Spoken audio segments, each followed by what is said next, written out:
Hello Gemini, welcome po sa inyong reading and this is for Gemini for May 18 to May 20, no?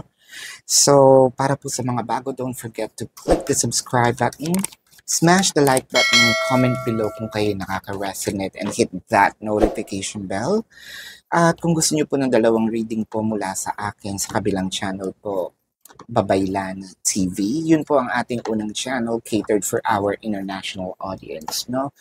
So, Gemini, kung gusto niyo rin po ng sumali sa ating live sessions para makapagtanong po kayo, sa kabilang channel din po yun. Pero kung wala po kayong time, okay lang naman po, no? Kasi sa video na ito sa comment section po sa baba, pwede po kayong magtanong, no? As long as yung question po is answerable by yes or no, no? I want you to know, Gemini, that this is a general reading, no? So you may resonate with the entire reading, you may resonate with some bits and pieces of the reading. Madaming Gemini po sa Pilipinas, actually sa buong mundo, no? So you may share the same stories, no? So take what's only yours. And ang binabasa ko po dito is yung dynamic ng nangyayari sa inyo, sa relationship ninyo. Pwedeng kayo yung binabasahan ko, pwede po yung taong mahal nyo. So let's start. So, parang ngayon, parang mas pinipili mo na parang sinasabi mo ngayon, Gems, I'm better off without you, no? Or parang, mas okay ako kung ako lang mag-isa muna, no? Parang feeling mo, nagmadali ka sa isang bagay. Probably you are now, pwedeng sabihin natin, nagtatago, no? Hindi naman to dahil sa utang. Well, with the prosperity begins, baka nga din.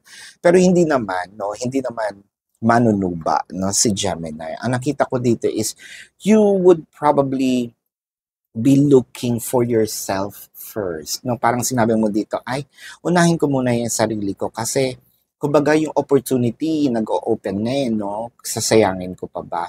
Nandito ko ngayon, siguro, am I going to choose between love or career, no? Kasi parang you have tried it before, no? Na pinagsabay mo sila pero it didn't work. So parang sa'yo, ang gusto mong mangyari is mag-focus ako sa isang bagay. And I think that you're choosing here your either finances, career, or your business or yourself rather than making a romantic connection with someone. However, no, parang maganda din naman din kasi yung offer ng romance. So, ang hirap ng desisyon. Mapagkakasya mo kaya ang iyong time, no? Mabibigyan mo kaya ng hustisya, no? If in case pagsabayin mo. No, tingnan natin. With the 10 of Cups, ang laki ng force, ng puwersa ng romance. So, I think na nandito ka na ayaw mo muna siyang kausapin kasi medyo ginagauge mo yung sarili mo na unahin ko ba siya o unahin ko ba sarili ko? Medyo mahal ko na siya o mahal ko na siya, period. No, with the 9 of Wands and the Ace of Pentacles. Nakikita ko dito parang you're starting also to invest in the person.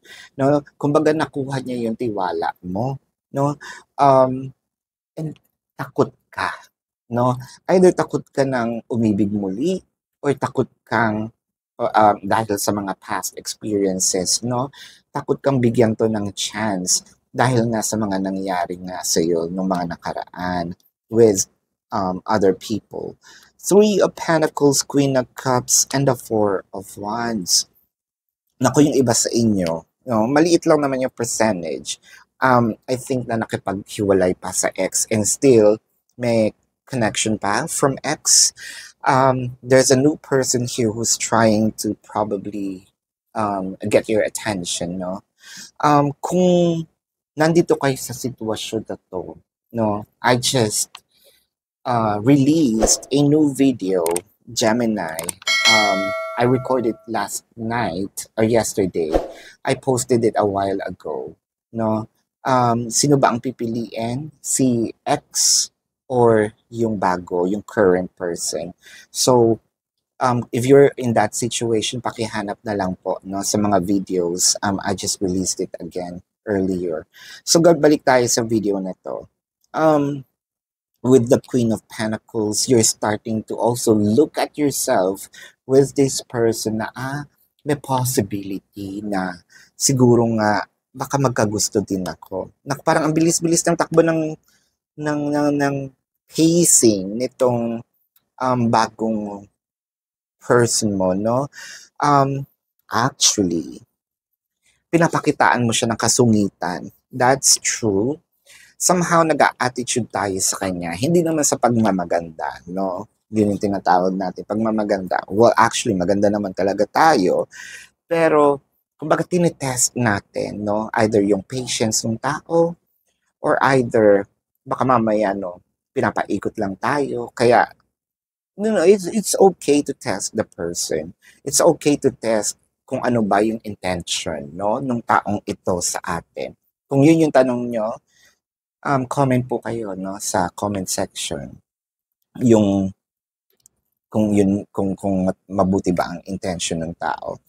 I think there's an age gap between you and this person, and I think na may mutual yung understanding dito, no, kasi parang nakikita ko yung effort, yung energy, halos same, no, na ganun nyo kagusto yung isa't isa, ganun nyo kamahal yung isa't isa with the Ace of Swords in here. Naku, chances are pwede pang dumating ito sa, may mangyari sa inyo intimately. With the Three of Wands, the Eight of Cups, and the Four of Swords. Naku, medyo pinupush tayo nitong taong to na either iwan ng current. We're not here to judge, ha? Binabasa lang natin yung situation. Hindi natin alam, no? Bakit nararamdaman nila to, no? Wala tayo sa situation to judge. Binabasa lang natin yung dynamic. So don't worry. You are safe here. This is your safe zone, no? With the Eight of Cups, parang nahati ang iyong puso, no? Whether you're going to make battle, ang artiko, make battle with this new person or iwan, no? So kaya ka